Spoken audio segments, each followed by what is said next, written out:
Welcome to the American Dream in the Eyes of Immigrants podcast. I am your host, Heidy De La Cruz, and I am on the mission to change the narrative of immigration, one immigrant story at a time. Hello, everyone. Thank you so much for tuning in to another episode of the American Dream in the Eyes of Immigrants podcast. And before we get into the episode, I actually have two announcements. The first one is thank you to everyone who voted for this podcast in the Women in Podcasting Awards because it officially won the Women in Podcasting Award for the category Society and Culture. So this podcast is officially an award-winning podcast, and it's all thanks to you for the listeners, the supporters, all of you who voted.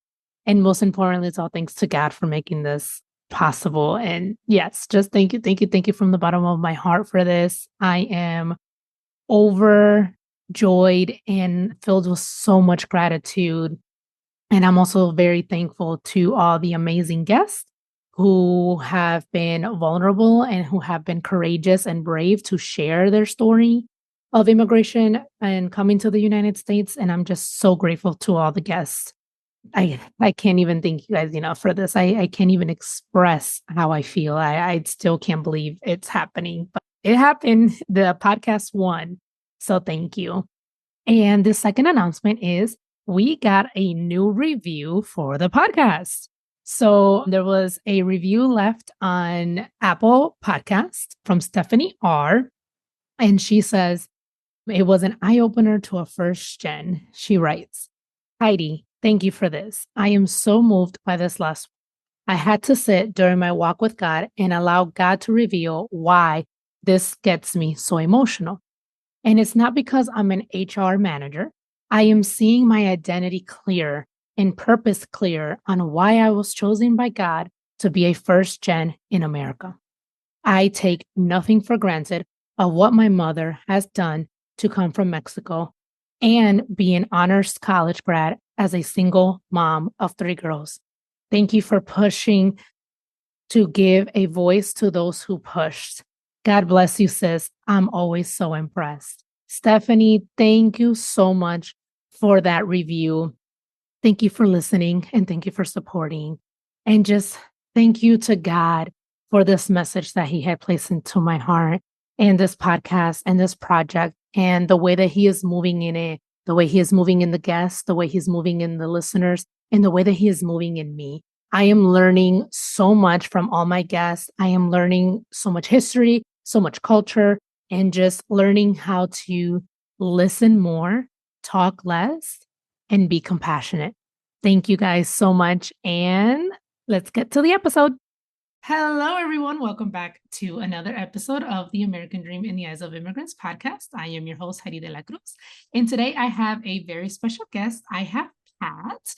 And this is an interesting episode because actually you're my second guest who is not a child of immigrants, but it's, your grandparents came. So I've had another guest and also from Italy. So her grandparents also immigrated from Italy. So welcome, Pat. Thank you so much for being here and sharing about your parents and your grandparents' experience. And then we'll also get into your book. So if you could do just a little introduction of yourself, who you are, and then we can get into how it was growing up in Chicago.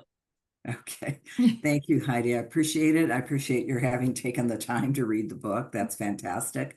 I grew up in Chicago. I didn't feel the tinges directly of that immigration prejudice because, time had passed. But my background was I started out as a history teacher, both in Chicago. And then when I met my husband and married and came back to Oakland, California, I also worked what they call South of Market in the Mission District. And I both taught history as well as English as a second language. So my first foray was really into education and youth development. And somehow throughout my career, I've always been tied to kids. Yeah. in a variety of ways and tied to immigration and tied to the issues of the day. I went through a training program here called the Coro Foundation. It trains people in public affairs, and I didn't even know what that meant Yeah. back in the 70s. And it's a training program that was set up by two business guys in the 40s who wanted to make sure that people could, from the public sector and the private sector, spoke to each other and Mm. could have common ground. And so from that training, I was offered different jobs, one of which was in corporate philanthropy. So I went to work with Kaiser Aluminum, which is no longer in existence, and then the Clorox Company Foundation and the Dreyer's Grand Ice Cream Foundation. And all three of those companies housed in Oakland. Big focus on making sure that Oakland and the East Bay community, which is two counties, really supported the youth and youth development and education. So a lot of my experience was helping to fund a lot of different nonprofit organizations that were working Wow. in these fields. So over 40 years, I've worked a lot with everybody from school districts to nonprofits to government entities, depending on, what we were doing. And so, but history's always been a thread for me. Yeah.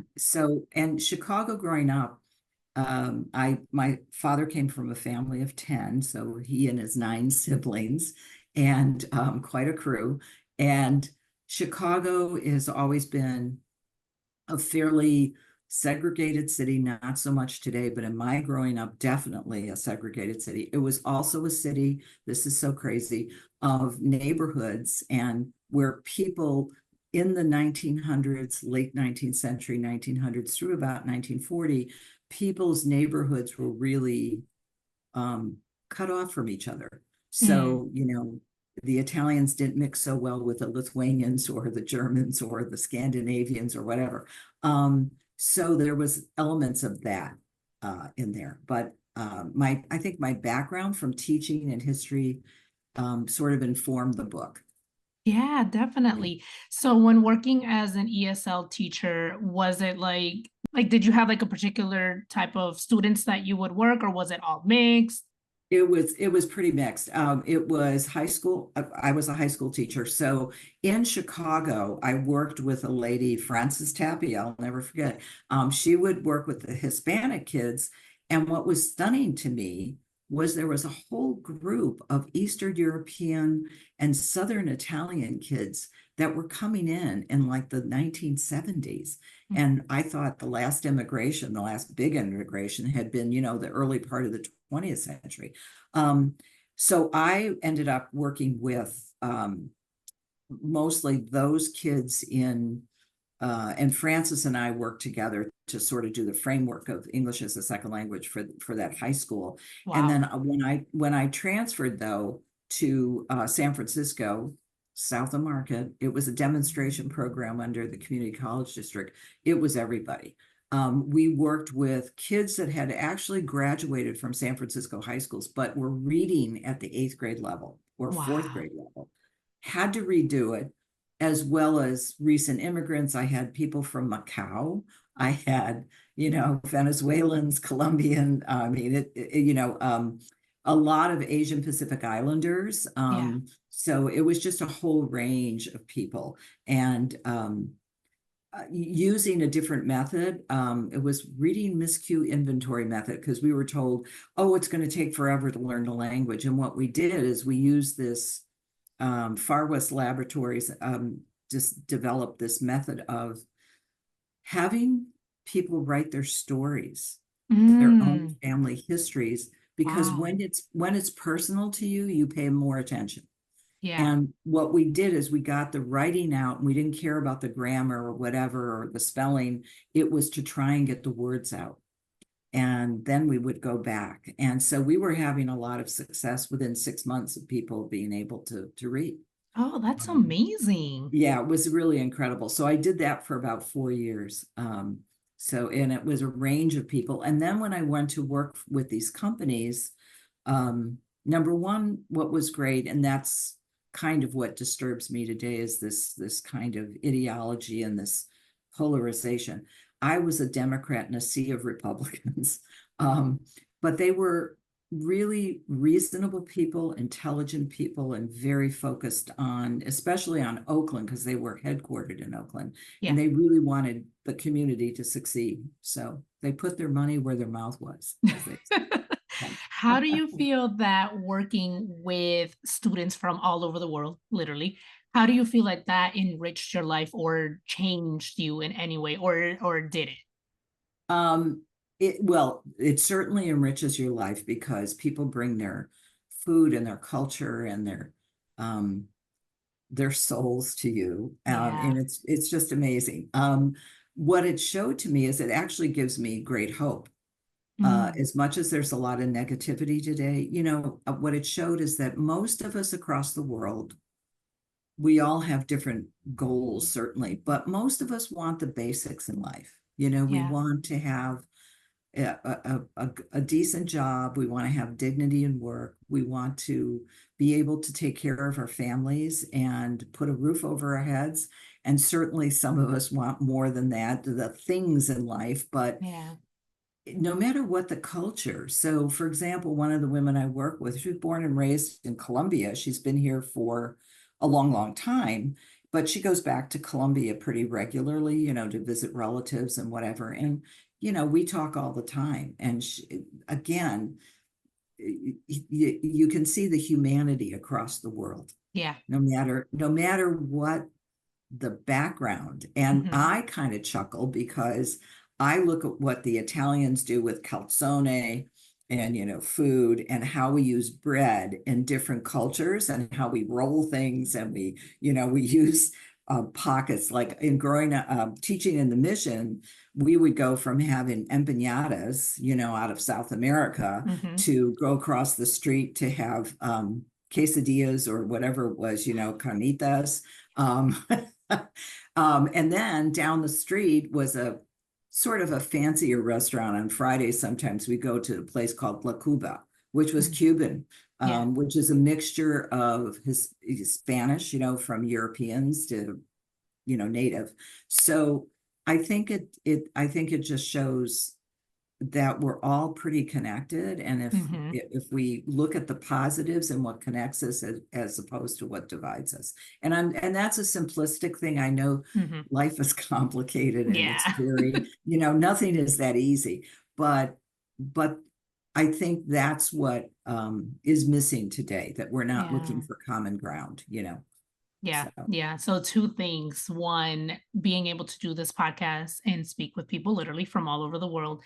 I've yeah, noticed that we are more alike than what we are different. different. Yeah, I've noticed that. And second, like you just talking about like the exposure to like different cultures and different foods. Like, isn't it Mhm. amazing that we have that access here in the United States? Because we're so mixed, we're so diverse, but then it's like you don't have to travel to Colombia to get Colombian food or Mexico to No, get Mexican, no. like isn't that Well, and amazing? what was surprising to me, Heidi, is there was a show about food stuff around the Bay Area, and this man, we think of the Muslim community, being relatively new to this country. He's been here for like 26 or 30 years, and he has a falafel stand that everybody goes to, and I think it was in San Jose. And he's been doing his business for years, and like his Yeah. family is carrying it on. So it's amazing well, and I kind of laugh when people just order pizza, because thinking back, that wasn't there in the 1920s. That wasn't Yeah. there in the 1930s. It was really kind of a thing that happened in the late 30s, early 40s, but not in a huge way, just Mm. not at all. And I'm laughing because I can't remember. I think it was, don't quote me, but I think it was the man that started Chungking is actually an Italian whose friend, I think, was Chinese. And this is long ago. I don't even know if the business is still around, but they used to have these canned Chinese food. Mm. Um, and it was in the Midwest that I remember. And I think it was called chunking, but I don't, and I laughed because I figured, oh, it's probably, it's an Asian family now. Yeah. It was an Italian family. Who Oh, would have thought? yeah. Who would have thought? Oh my goodness. But I think So that's because the access is here. Yeah. yeah, for sure, for sure. Funny that you mentioned pizza, and I was going to ask you, educate me. Is pizza, did it really start in Italian? Like, is it Italian or like how do you know how I that came I about? I think, well, everybody says that Marco Polo actually brought pasta, and I don't know but basically pasta from China. Oh, Yeah, because there was what they called the Silk Road, and that was it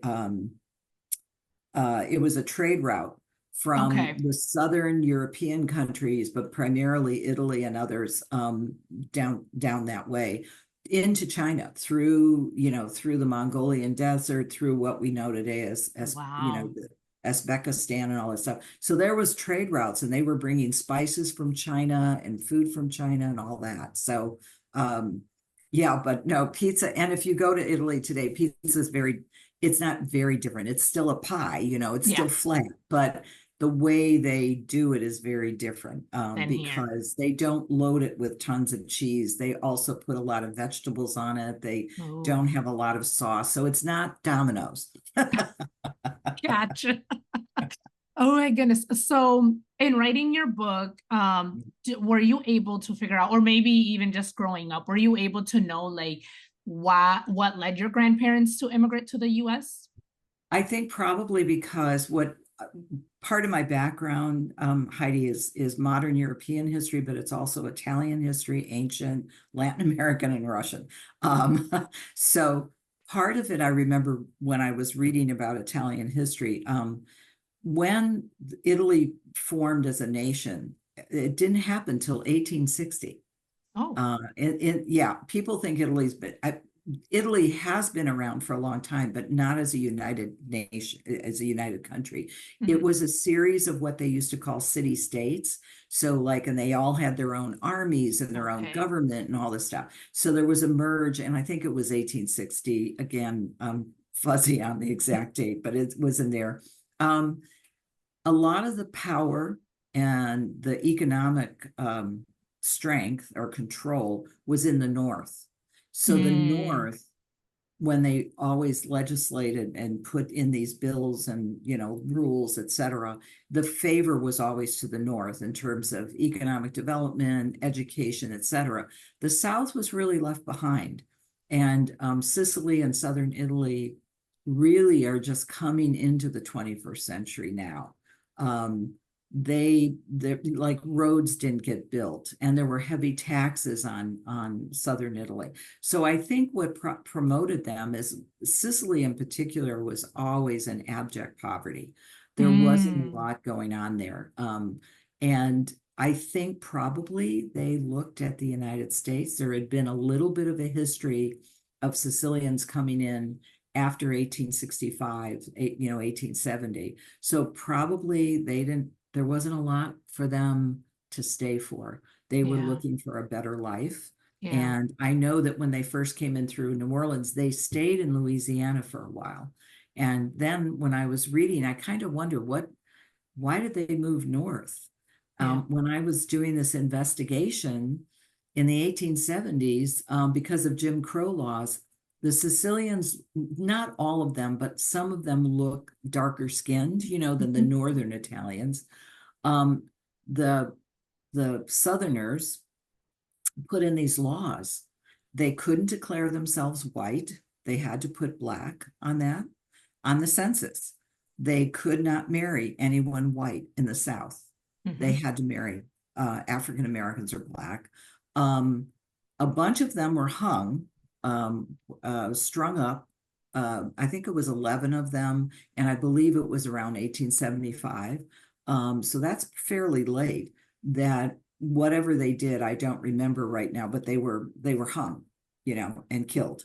And Wow. so I think that remnant of what was going on in the South, probably after coming in, there was a cousin that stayed in Louisiana, and they probably had a connection family-wise to go there. So that's why they came there first. But I have a feeling it wasn't a really pleasant place to be. Yeah.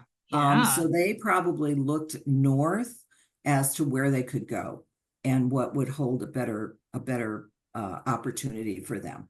Yeah. Yeah. So I don't know if you've seen the show on Netflix From Scratch. Yes. You saw it. Okay. So Yeah. watching that, that's where I learned the whole North not liking Sicily, or the North Italy not liking Right. South Italy, because I had no idea. And so that reminded me of like the whole colorism that there is in the Dominican Republic as well. And then also how like there's some Dominicans who like just don't care for Haitians, like our neighboring country. And then Right. also reading your book, that your mom didn't marry, that she married Italian. So like she got from the family too. And I'm Oh, just like, each they thought country. they, yeah, they thought she was, in fact, she was somewhat kicked out of the family for about 6 years because they Wow. thought she was marrying down. And Yeah.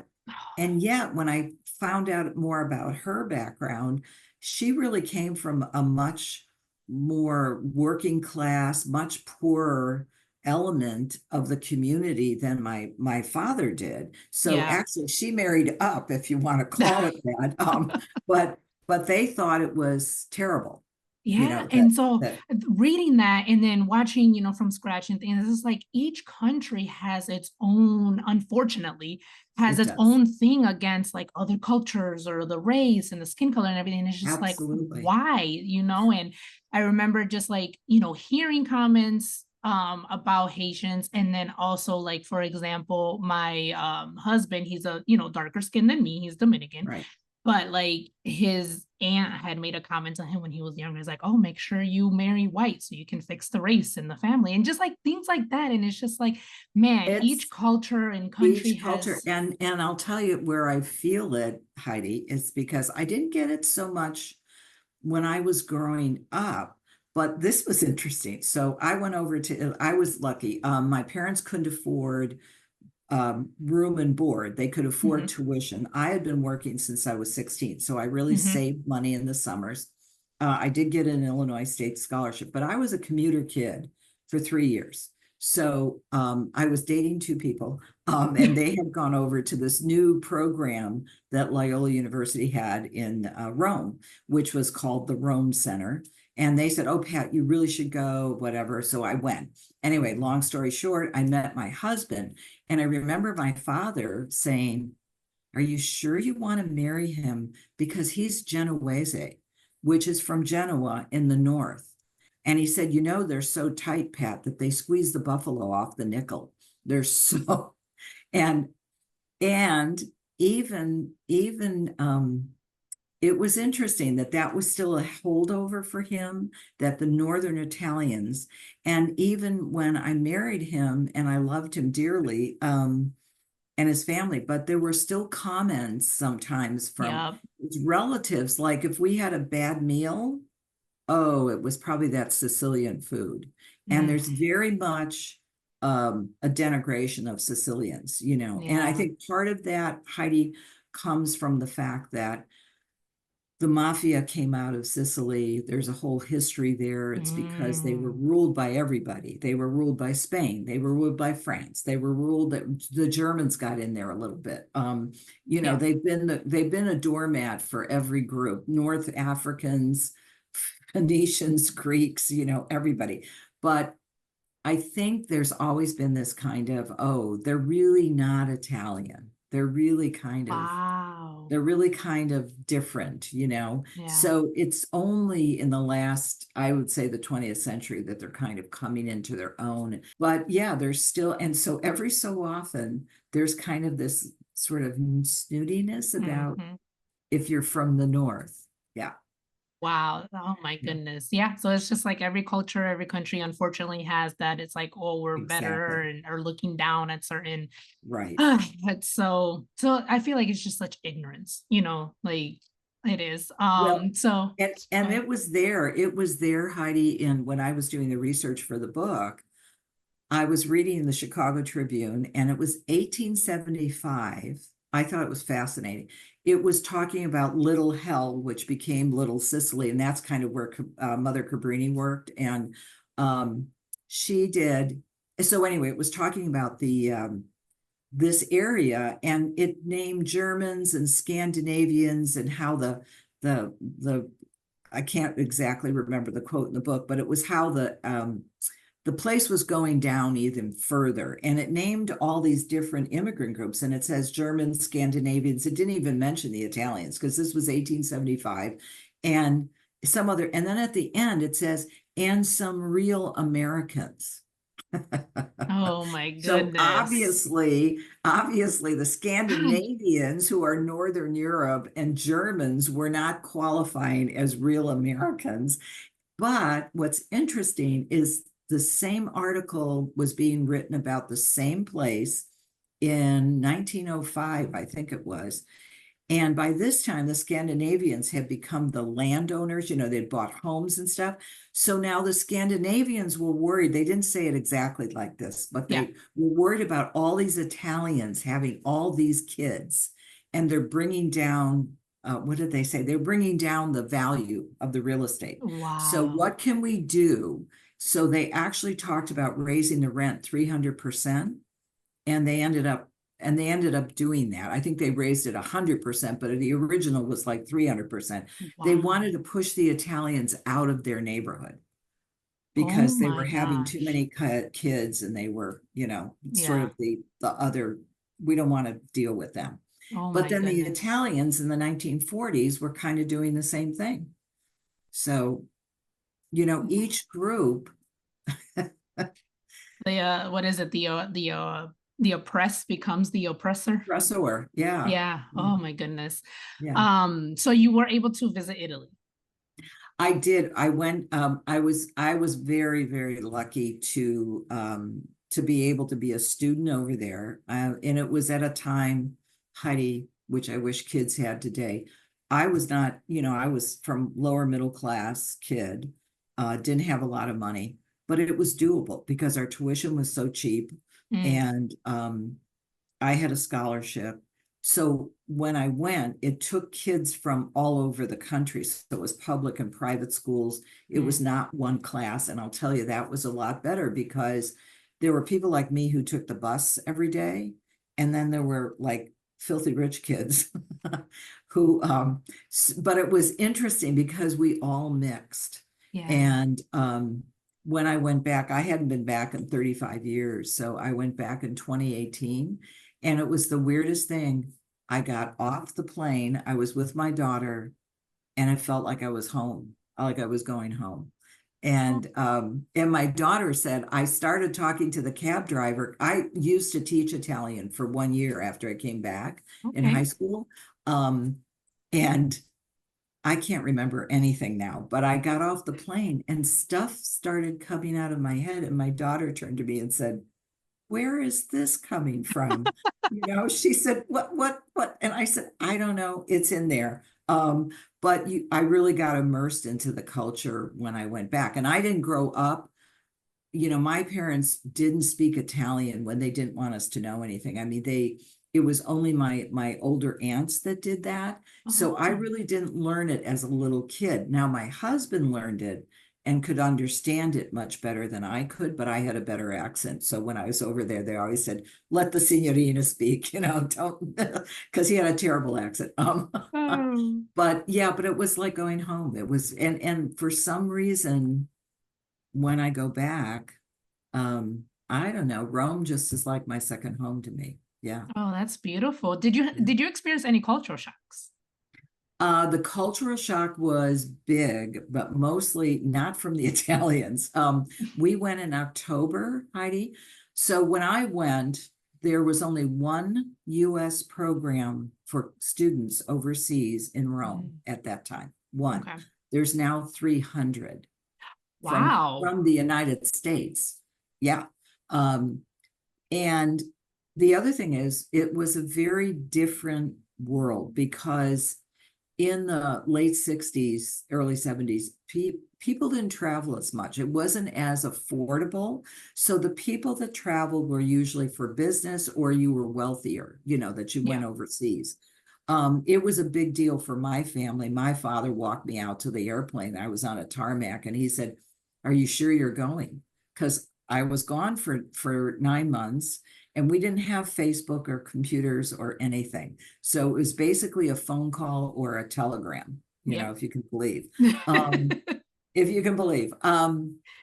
But also in the culture was very, very not, even the Europeans were more separated.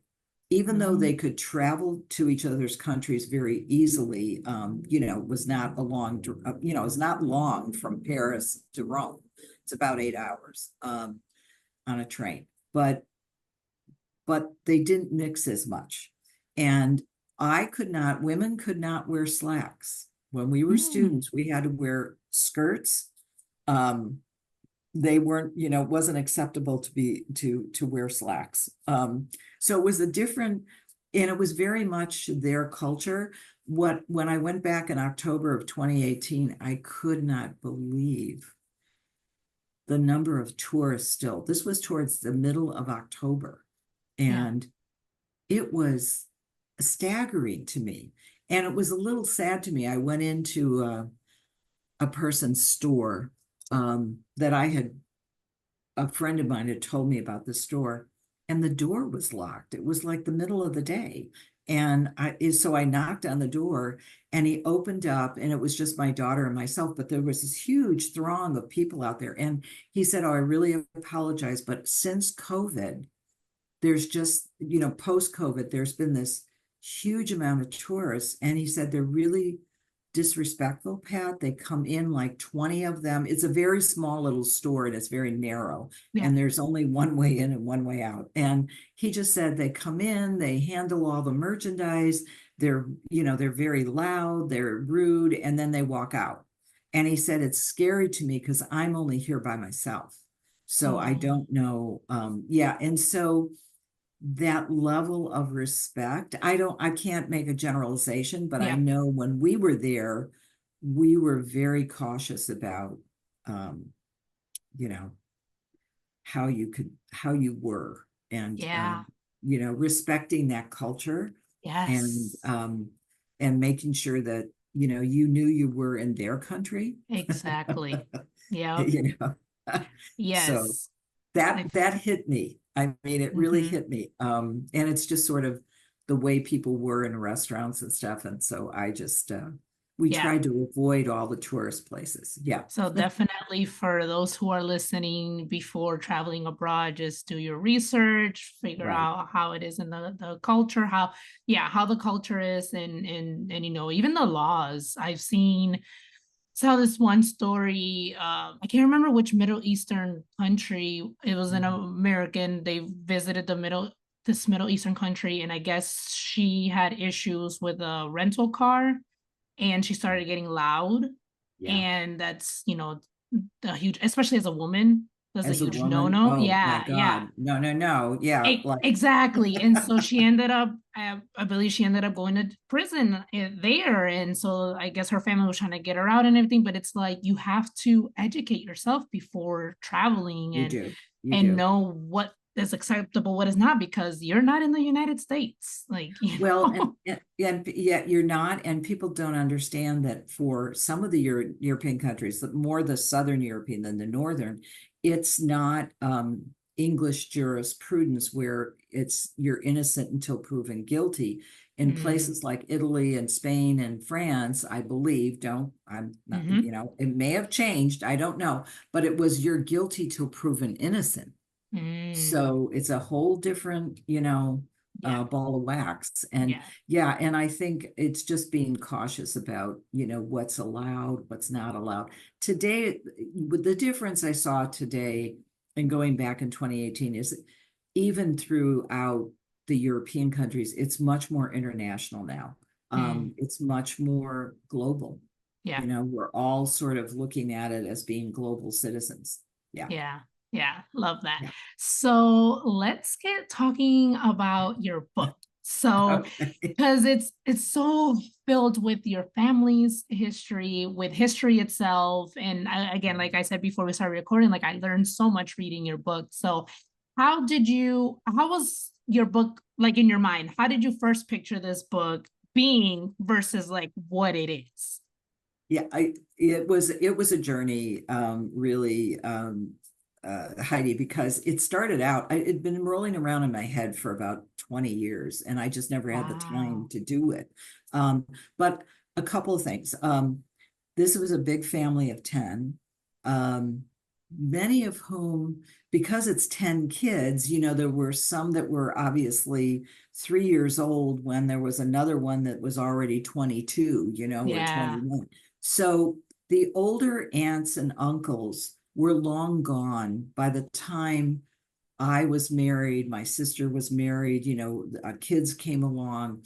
And my nieces and nephew have heard about the stories, of them.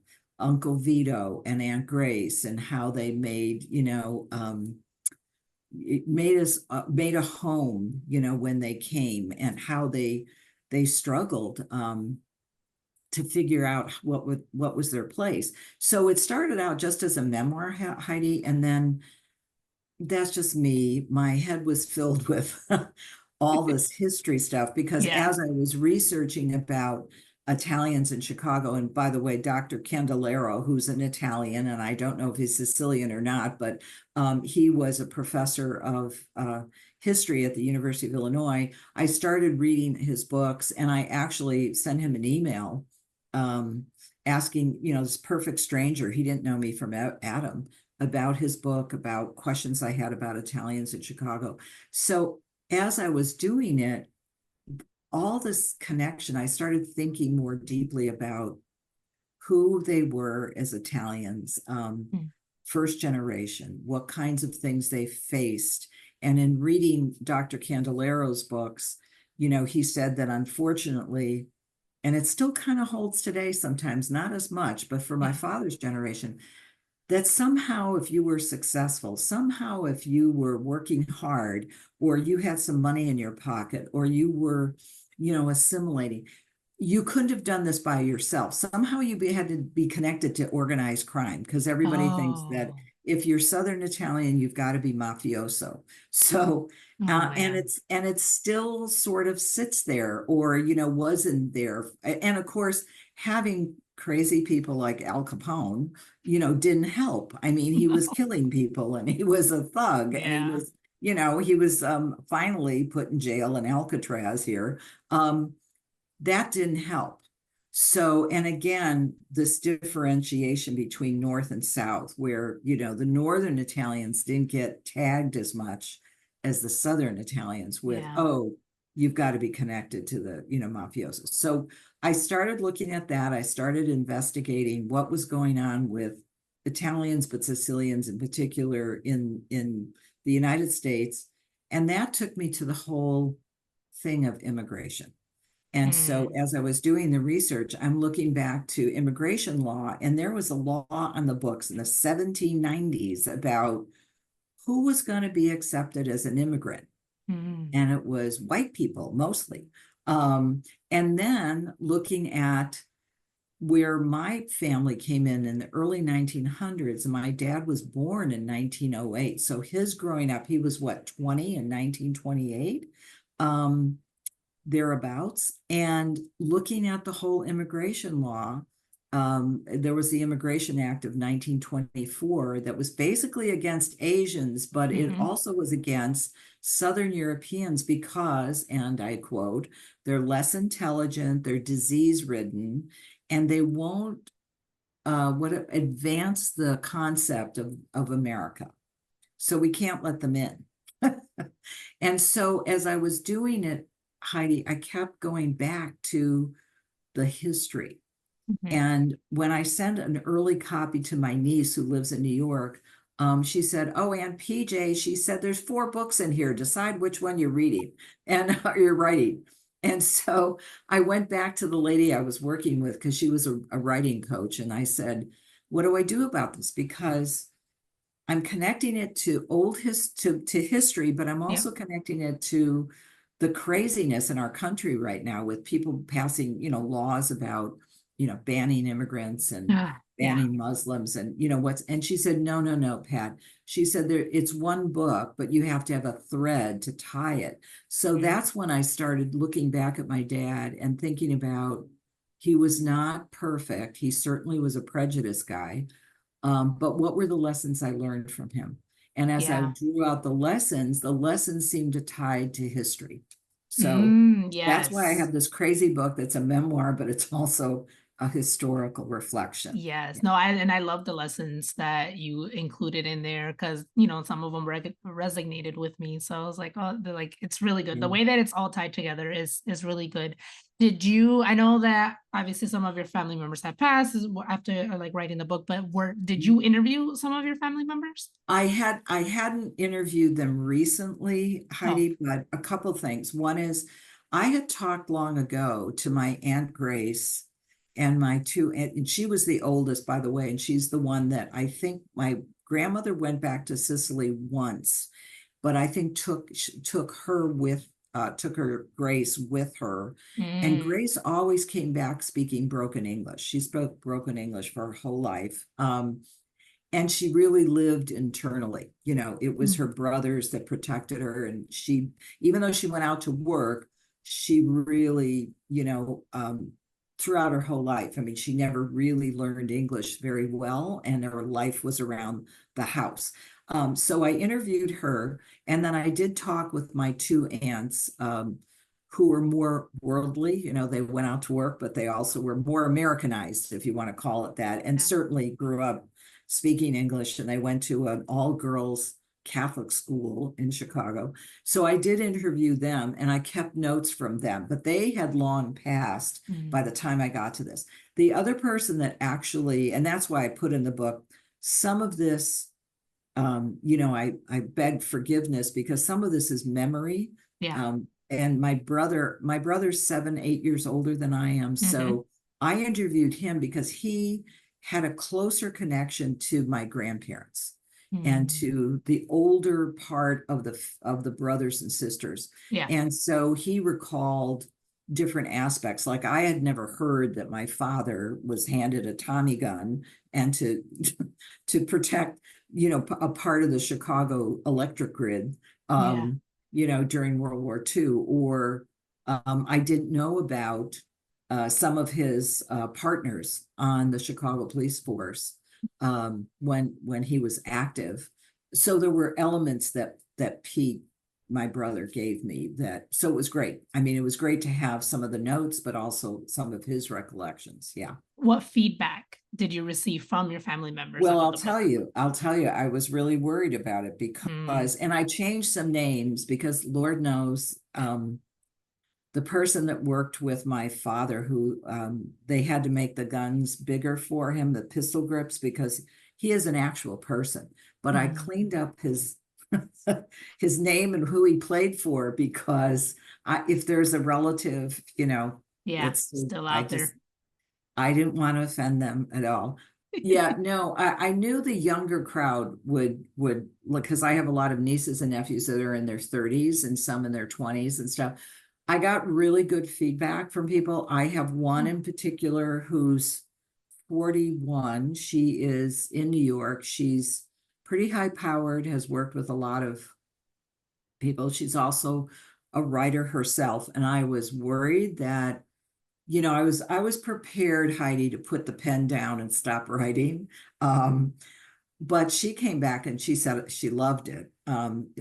She was really happy. I sent the final manuscript, to an old friend of mine. We were in Rome together. She's a writer. She's been an editor, and she's brutal. So Mm, I figured, okay, if she says, "Hey, Pat, this is just not worth it," put it down.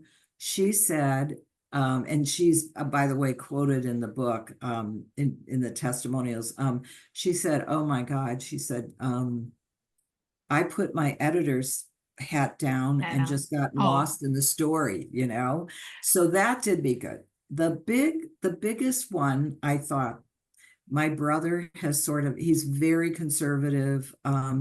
Heidi, he turned into a sort of a Trumpster. Um, you know, I'm more probably moderate to liberal, and I know some of the suggestions I made, like by reparations, Native Americans, some of the things I'm saying, I thought, oh God, he's going to just Lose it. both guns barreled, Yeah. He said, now he's not responded to what I'm suggesting, but I sent him the book and he said, I will read this till the pages are worn and Oh. old. And which made Oh. my heart, because at least the family part of it, I think he's relating to it, Yeah. but I don't know. Now I have an old friend, he's very successful, originally out of South Central Yeah. LA, has been a very successful Hispanic, and he and I have been friends for 40 years, and he was my peer over at Safeway. A real Renaissance guy. I mean, he's just incredible. Yeah. He and I disagree all the time on reparations. Like, he doesn't think we should be doing it. Hmm. Um, I said to him, by the time it all gets done, it's not that everybody's going to be a millionaire. I said, Yeah. but it's the acknowledgement of we really screwed up. Hmm. And, for two particular populations, Native American and African Oh American. yeah. So Yeah, for sure. It reminds me of I haven't been to Germany, but I've heard that like, they're very big on their history and making sure people don't forget, making right, sure like, it doesn't happen again, right, kind of thing. Like they don't bury or try to pretend that it didn't happen right. or try to Well, it's change it, exactly, It's like, exactly. And actually what's happening in the US makes my skin like, because this is exactly what happened in Germany. People think that Hitler came to power by military force. He didn't. They started on these little tiny laws and started changing things little by little, and people just looked away. And soon enough, there became this entrenched group that took over the power of the military, took over the power of laws. So they started rewriting history, and he was voted in. So it wasn't like he wasn't voted in. He was voted into power and then took over control of everything. But they had begun to amass control beforehand yeah. by little things. So it makes me really nervous when I see things like what the Republicans are doing, like banning books and access to health care and all these things. So Yeah. yeah, Yeah. yeah. What did you learn, if anything, about yourself writing this book? Um, okay. A couple of things. I think one, um, that even though I've read history and studied history, there's still so much more to learn. Mm, And I'm always surprised by things that I didn't know, yeah. like in the GI Bill that came out of World War II that helped so many Americans become middle class. It didn't help a lot of African Americans who had served in World War II. Um, So, that was something I didn't realize. Yeah. So it showed me I still have a lot to learn, even at my age, and that you shouldn't stop learning, because when you stop learning is when you stop living, and you get ossified like a tree, you like, or like stone. You Yeah. don't grow. I think that's what I'm saying, is you don't grow. So that was one. Just I think the fact that I was able to do it, Heidi, and it was a long process and a slower process than what I thought.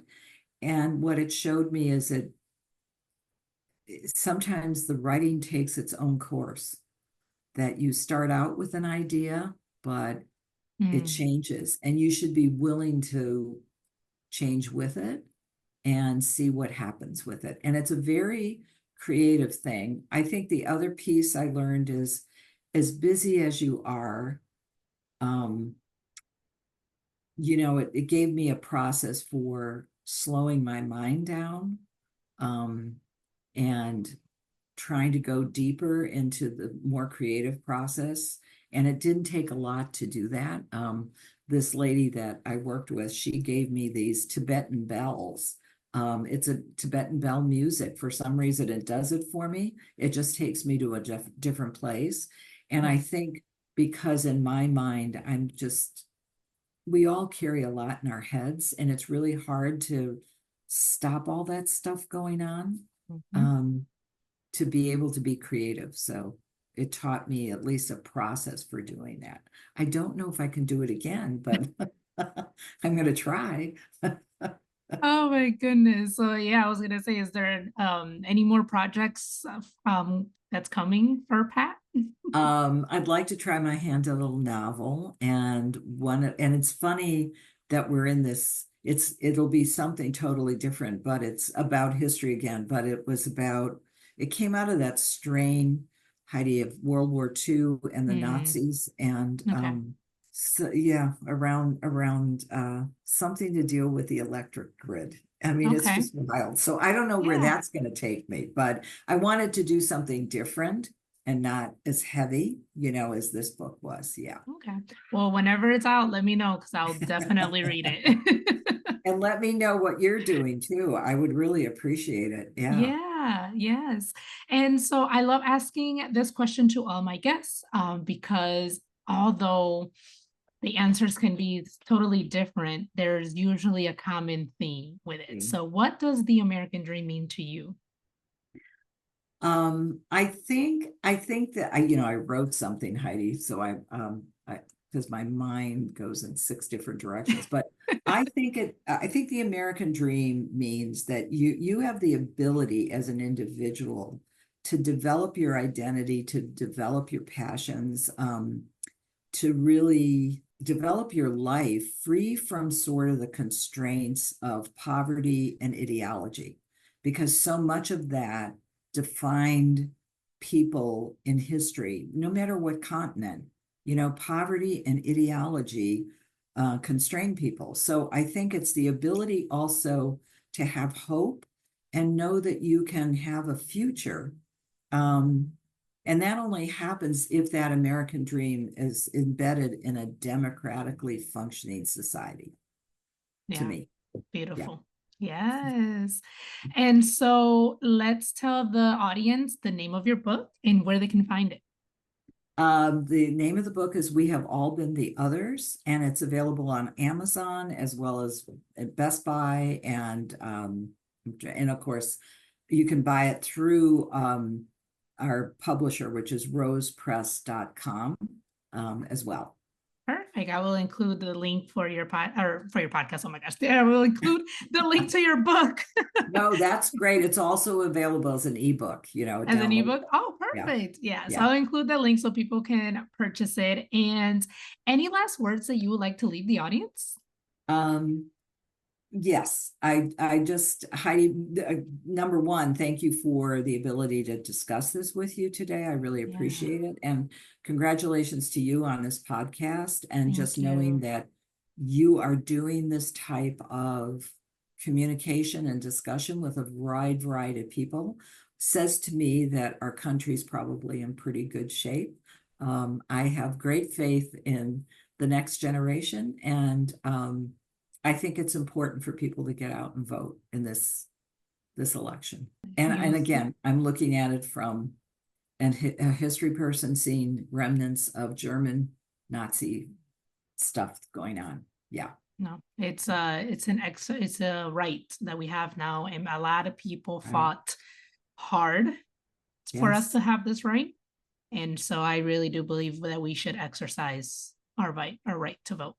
Yeah, and I think one last thing, sometimes we let the perfect be the enemy of the good. Understanding that the people who did the founding fathers weren't perfect by any stretch of the imagination. I mean, a whole bunch of them were slave owners, but for some reason, I don't know why, but they wrote this Constitution and they developed a set of ideals that live and are organic and ever present today. And it is as important today as it was in the 18th century. And a lot of people, as you say, have died to support that. And it is an experiment that's the first of its kind actually in the history of the world. It's not that there haven't been little tries at it, but Yeah. I'm talking across continents. It is it is really a truly a unique experiment. So I hope that we keep it. Yeah. Thank you, Pat, so Thank you, much Heidi. for Thank you, thank you, this. thank you. What a great way to start a Sunday.